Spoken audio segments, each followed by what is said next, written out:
নমস্কার বন্ধুরা, দীপাস কিচেনে আপনাদের স্বাগত। আজকে আমি নিরামিষ মানকচুর ডালনা নিয়ে এসেছি। মানকচুগুলো আমি ছোট ছোট করে কেটে নিয়েছি। কেটে নিয়ে আমি ধুয়ে প্রেসারে দিয়ে দিয়েছি। দিয়ে নুন হলুদ একটু দিয়ে আমি 2টো সিটি মারবো।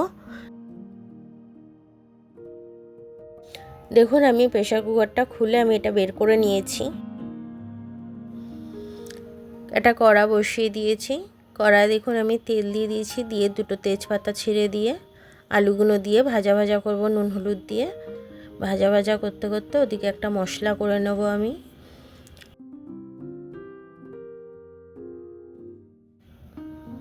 দেখুন, এই যে লঙ্কাটা দেখালাম আর আদাটা দেখাচ্ছি।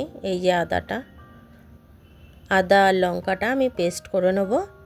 পেস্ট করে নেওয়ার পর আলুটা ভাজা হয়ে গেছিলো, আমি ওটা দিয়ে দিলাম। এবার জিরে আর ধনেটা দিয়ে দেবো।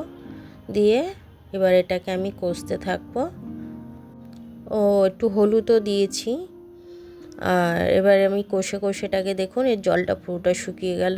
একটা টমেটো কেটে দিয়ে দিয়েছি। টমেটোটাও একটু কষে তারপরে আমি এর মধ্যে আর একটু নুন দিচ্ছি যাতে টমেটোটা ভালোভাবে কষে নরম হয়ে যায়। তো তারপরে আমি জল ঢেলে দিচ্ছি। জল ঢেলে দিলাম। এবার আমি আলুটাকে একটু বেশি সেদ্ধ করে নেব, কারণ হচ্ছে আমার কচুটা ওদিকে একটু বেশি সেদ্ধ হয়ে গেছে। তাই জন্য এখানে আলুটা আমি চাপা দিয়ে সেদ্ধ করে নেব। মিডিয়াম ফ্লেমে 10 মিনিট রেখেছি। দেখুন আলুগুলো আমার সেদ্ধ হয়ে গেছে। 1 চামচ মতো গরম মশলা দেব আমি এতে। নিরামিষ তরকারি, আর তার জন্য আমি এর মধ্যে চিনিও একটু দিয়ে দেবো। দিয়ে এবার দেখুন আমি একটু ঘিও দিয়ে দেবো। চিনিটা দেওয়ার পর 1 চামচ মতো ঘি দিয়ে দিলাম। দিয়ে এবার এটাকে আমি নেড়ে নেবো একটু ভালো করে।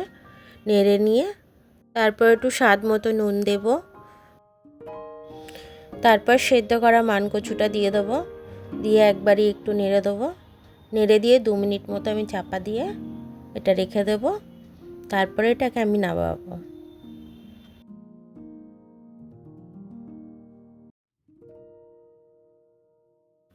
দেখুন আমার নিরামিষ মানকচুর তরকারিটা কিন্তু খুব সুন্দর হয়ে গেছে। আমার ঘি আর গরম মশলাটা দিয়েছি, দারুণ গন্ধটা ছাড়ছে।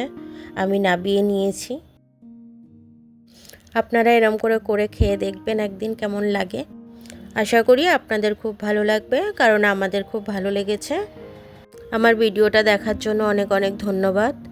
আমার ভিডিওটা যদি আপনাদের পছন্দ হয় লাইক, সাবস্ক্রাইব আর বেল আইকনটা টিপে দেবেন। আর যদি ফেসবুক থেকে দেখেন লাইক আর ফলোটা করে দেবেন। আবার কাল দেখা হচ্ছে নতুন রেসিপি নিয়ে। ততক্ষণ আপনারা ভালো থাকবেন।